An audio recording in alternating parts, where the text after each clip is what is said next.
তুমি যা ভাবতেছো মোটেও না, তার চেয়ে বরং দেখো তোমার বাবা তোমার শোকে পাগল হয়ে আছে, বুঝতে পারছো? তার টাকার চিন্তা নাই, এখন চিন্তা তার ছেলের। শোনো, ভুল মানুষই করে আর সেই ভুল মানুষই শোধরায়। আর তোমার বাবার নাম্বারটা দাও। না না ভাইয়া, আমি মরে যাবো তবু আব্বার নাম্বার দেব না। আরে বাবা, এত ভয় পাচ্ছ কেন? এটা তো চিন্তা করার কোনো ব্যাপার না। আর তুমি তো তোমার ভাইকে জানোই, তোমার বাবা আমাকে অনেক স্নেহ করে, ঠিক আছে? তার প্রতি আমার একটা বিশ্বাস আছে, আমি যদি তাকে বুঝিয়ে বলি সবকিছু, সে তোমাকে কিছুই বলবে না। তুমি আমার উপরে ভরসা করতে পারো। তুমি সারাদিনে কিছু খাওয়া দাওয়া করছো? শিহাব, এর জন্য কিছু খাবার দাবার ব্যবস্থা করো। ঠিক আছে, যাও। হাত মুখ মুছে নাও আর এখানে বসো, খাবার আনাচ্ছি।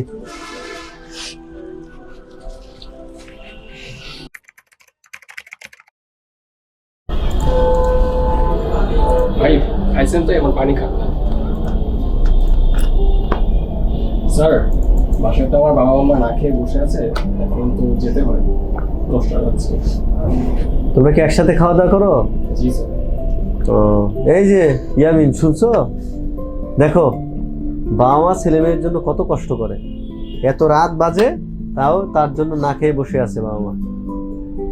তাহলে তোমার বাবা মা তোমার জন্য কি চিন্তা করতেছে তুমি একবার ভাবতে পারছো?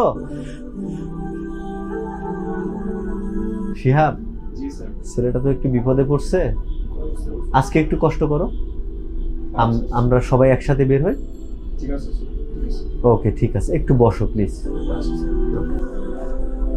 শোনো, পুরুষ মানুষ সাহস নিয়ে চলতে হয়, আর যেখানে সেখানে হিসাব ছাড়া যেতে হয় না। তোমার বন্ধু তোমাকে ডাকলো, তুমি একটা জায়গায় চলে গেলা, এটা তোমার উচিত হয়েছে? ওই 10 লক্ষ টাকা তোমার বাবার কাছে কিছুই না, আমি তোমার বাবাকে চিনি তো।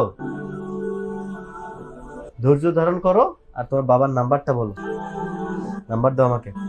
তোমার বাবার নাম্বারটা ছিল, সেট পরিবর্তন করে আমার কাছে এখন নাই। হ্যাঁ, নাম্বার বলো, নাম্বারটা বলো, মুখস্থই বলো। 0172 ওকে, 942